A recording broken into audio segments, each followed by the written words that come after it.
Assalamualaikum Huzur.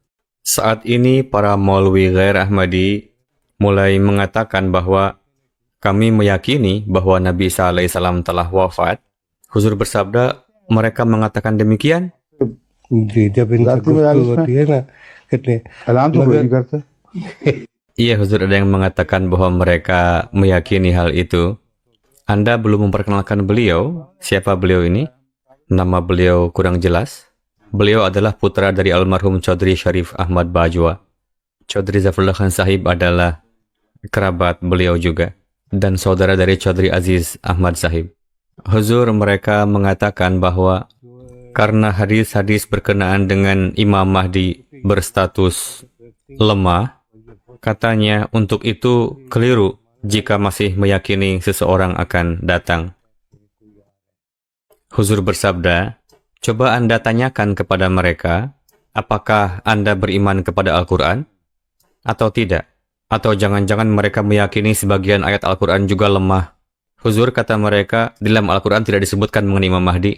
Oke, anggap saja di dalam Al-Quran disebutkan mengenai Rasulullah, bahwa beliau akan datang. Apakah kita lantas meninggalkan yang kecil menerima yang besar? Sebetulnya itu merupakan cara para Maulwi untuk menghindar. Mereka berusaha untuk meninggalkan hakikat yang ada di hadapan mereka. Jika anggap saja mereka tidak meyakini kebenaran hadis, lantas akan mereka bawa kemana pesan-pesan Al-Quran yang jelas dan gamblang? Al-Quran berfirman, Ya bani Adam imma ya'tiyannakum rusulun minkum yaqussuna alaikum ayati famanittaqa wa aslaha fala khawfun alaihim wala hum yahzanun. Iya, famanittaqa wa aslaha fala khawfun alaihim wala hum yahzanun. Inilah ayat yang sebelumnya diberikan petunjuk kepada Rasulullah sallallahu alaihi wasallam dengan difirmankan qul katakanlah. Setelah itu turun ayat tersebut yang tidak ada kaitannya dengan madhi atau masa lalu karena digunakan nun tsaqilah yang berkaitan dengan mustaqbil, bukan hal, yakni masa yang akan datang. Ya bani Adam, yang menjadi lawan bicara adalah seluruh Bani Adam. Ini adalah surat yang di dalamnya difirmankan juga kepada Rasulullah sallallahu alaihi wasallam, Qul ya ayyuhan nasu inni Rasulullah ilaikum jami'a. Katakanlah, wahai manusia, aku diutus sebagai Rasul bagi kalian semua.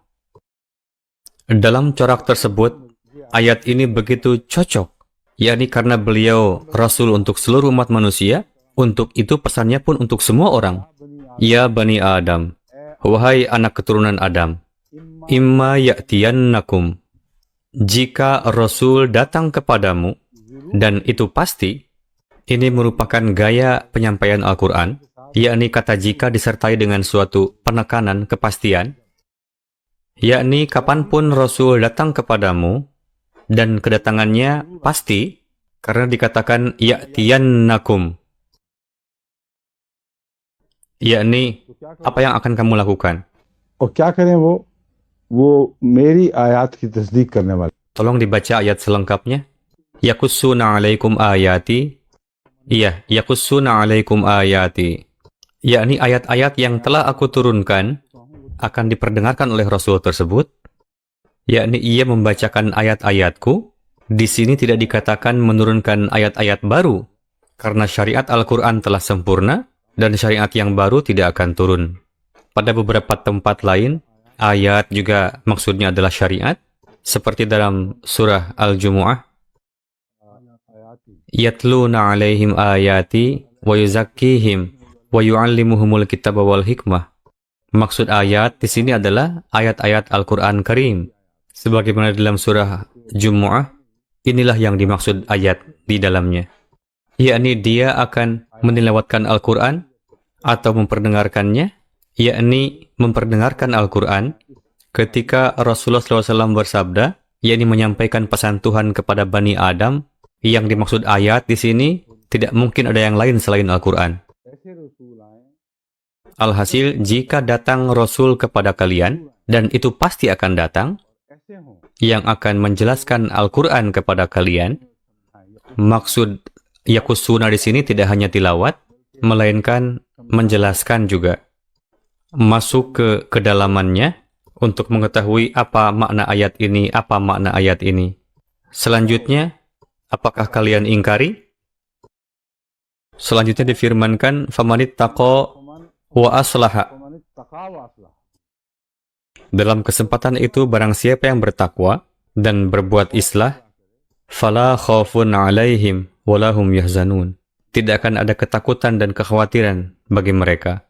Akan dimasukkan ke dalam kategori apa ayat tersebut? Apakah akan dikategorikan riwayat-riwayat yang lemah? Dengan menggunakan nun sakilah, Allah Ta'ala telah menutup jalan untuk kembali pada masa lampau. Ayat ini memberitahukan bahwa Rasul untuk seluruh Bani Adam akan datang.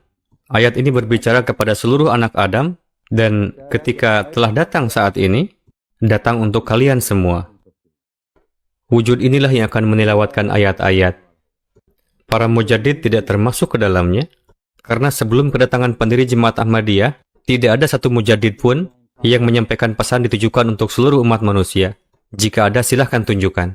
Para mujaddid ini telah melakukan islah di beberapa daerah Muslim pada beberapa masa sejarah, namun cakupan mereka hanya untuk daerah-daerah dan pada waktu tertentu saja. Islah yang dilakukan oleh para mujaddid ini tidak melampaui satu abad. Adapun wujud yang datang sebagai hamba Rasulullah yang membacakan dan mengajarkan Al-Quran dan diperuntukkan bagi seluruh anak Adam, silakan buka jika ada ayat lain selain ayat ini. Maksud saya yang berkenaan dengan para mujaddidin. Jika ada, silakan tunjukkan. Adapun keadaan para maulwi, jika mereka sedang dialog dengan firqah ahli hadis, jika ada yang menggiring mereka kepada Al-Quran, beberapa maulwi menolak untuk menggunakan dalil Al-Quran dan kembali kepada hadis. Begitupun sebaliknya, jika kita berbicara hadis, mereka beralasan meminta dalil keterangan Al-Quran. Tidak ada jalan untuk melarikan diri bagi mereka sebetulnya. Berkenaan dengan ayat ini, beberapa minggu yang lalu, atau 1-2 bulan yang lalu, telah datang seorang alim ulama dari Cina. Ia mengatakan bahwa saya percaya bahwa pendiri Jemaat Ahmadiyah seorang alim ulama, seorang wujud suci, bahkan seorang mujaddid juga, namun tidak sebagai nabi.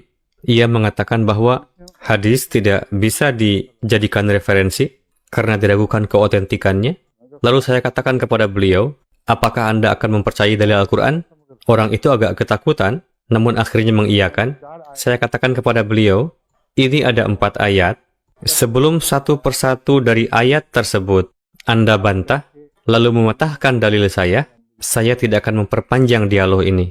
Silahkan satu persatu. Silahkan patahkan dalil saya, di mana kekeliruan saya, lalu kita berlanjut. Ayat yang saya bacakan tadi adalah salah satunya. Di akhir beliau mengatakan bahwa saya akan renungkan lagi katanya. Padahal beliau sudah memahaminya, namun cukup gelisah. Saya katakan kepada beliau, silahkan renungkan lagi. Untuk saat ini saya tidak akan melanjutkan lagi sebelum Anda membantah 4 ayat Al-Quran yang saya sampaikan ini. Telah diberikan waktu 24 jam kepada beliau untuk merenungkan, bahkan beberapa hari berikutnya. Akhirnya datang bersama Osman Chini Sahib. Ulama itu mengatakan, saya tidak bisa membantah ayat yang ini. Sudah pasti ayat ini mengabarkan akan kedatangan Nabi, yakni berkenaan di masa yang akan datang. Beliau adalah ulama besar. Akhirnya mengatakan, saya tidak bisa membantah lagi ayat yang ini, katanya. Saya katakan kepada beliau, saya akan sampaikan lagi 3 ayat yang berikutnya. Tidak perlu khawatir. Kemudian, ia mengarah ke arah lain.